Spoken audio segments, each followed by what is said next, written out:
Hey guys, this is Kristen with the Hiss'n Kitten Waxing Center.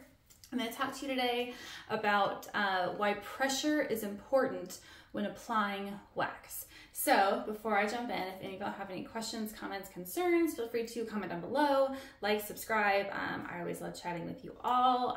Also, if you are on Facebook and you are either a licensed esthetician or cosmetologist or currently in SD or Cosmo school and you'd like to join groups, then feel free to join a Wax Club. It is for professionals only, but it's a really great community of people who are just really helpful and give really good tips and tricks and advice and stuff like that. So if you are into that, then feel free to join a Wax Club.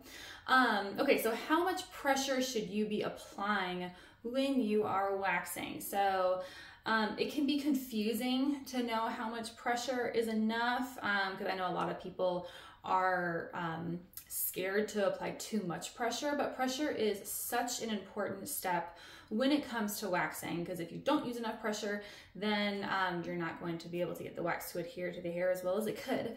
So first I'll explain why it's really important. The goal with waxing is to remove the hair from the root.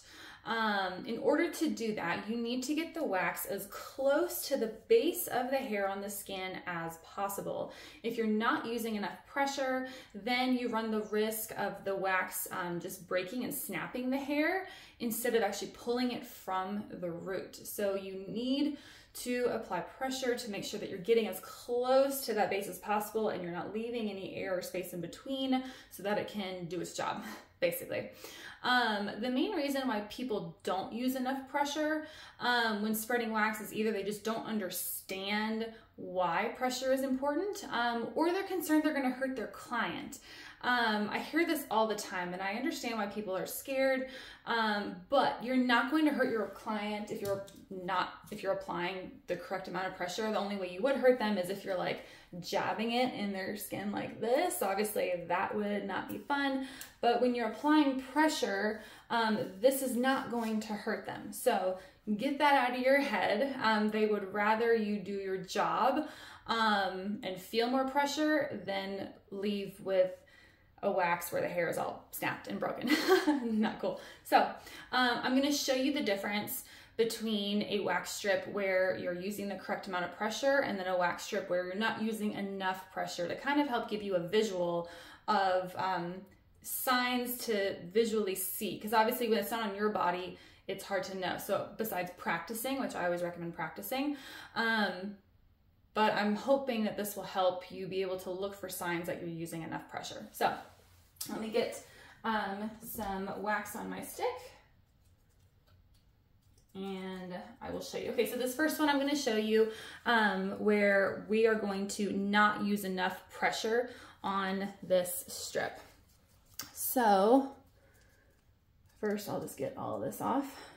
I am just going to spread this wax. I am barely pushing at all on the strip, and it looks like that. Now, if you just look at it, it's going to be hard to tell that there is not enough pressure applied to this strip. However, you can feel the difference and you'll be able to visually see it when I apply the next one. So let me do my second strip so you can see this one. And okay, so again, I'm going to remove, look at the difference between, for one, how thin I can get the wax, but then how the skin is pulling, it's being pushed more. Now this is not hurt at all. There is absolutely zero pain. I'm not sitting there stabbing myself, but you can visually see how the skin barely moved with this, just as you know normally would if you were going to touch it, and how with this one it was really like the skin pulled more. Now let me remove these and I'll show you one more time because it can be hard to see. That's why I definitely recommend practicing, especially on yourself, just so you can kind of understand what it looks like, what it feels like. You can reassure yourself that you're not going to hurt your client, they'll be fine.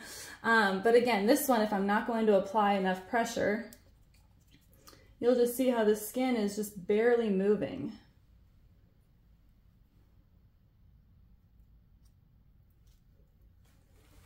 It's really not much at all. And then if I apply the correct amount of pressure,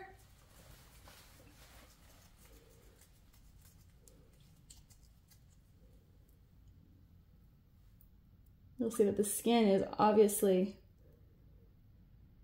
being pulled upward. So I'm really getting to the base of the hair as much as I possibly can. Practice on yourselves, practice on others.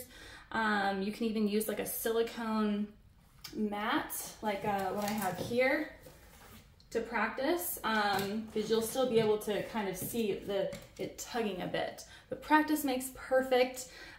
You want to make sure that you're really doing the job of a wax, which is to remove it from the root so they don't have to come back for a month. So make sure that you are applying your pressure so that your clients are getting their money's worth. I hope this helps. Any questions, let me know. I'll see you next time.